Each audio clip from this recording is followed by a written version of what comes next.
Слава Ісусу Христу! Вітаю, друзі!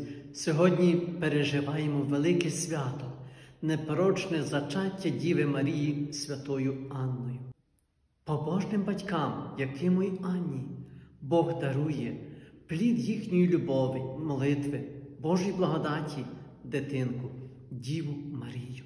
Від першої миті зачаття Марія захоронена від гріха, тому кажемо непорочна, приготовлена як дім для приходу Божого Сина.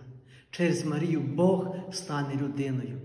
Марія стає святиною Бога, храмом Бога, чиста, свята і непорочна.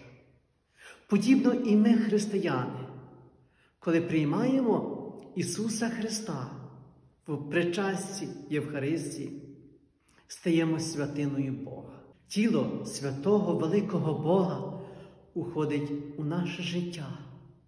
Його тіло стає нашим тілом.